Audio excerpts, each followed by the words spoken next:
சேலம் கஞ்சமலை சித்தர் கோவில். இக்கோயில் சித்தேஸ்வரர் கோவில் என்றும் அழைக்கப்படுகிறது.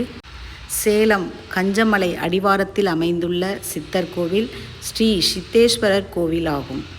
இந்த கோவில் 1500 முதல் 2000 ஆண்டுகள் பழமையானது என்றும் சொல்லப்படுகின்றது. இங்குள்ள சிறப்பு என்னவென்று தெரியுமா? இங்கு புகழ்பெற்ற காலங்கிநாதர் சித்தர் தவமிருந்து சமாதி நிலை அடைந்தார். இந்த காலங்கிநாதர் சித்தர் பழனிமலை முருகன் சிலையை உருவாக்கிய போகரின் குரு ஆவார். இந்த காலங்கிநாதரின் குரு திருமூலர் ஆவார்.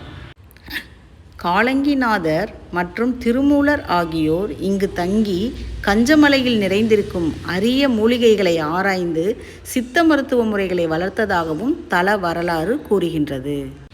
இம்மலை முழுவதும் காந்தக்கல் மற்றும் இரும்பு தாதுக்கள் நிறைந்துள்ளன. சித்தர்கள் தவம் செய்த இந்த மலைக்கு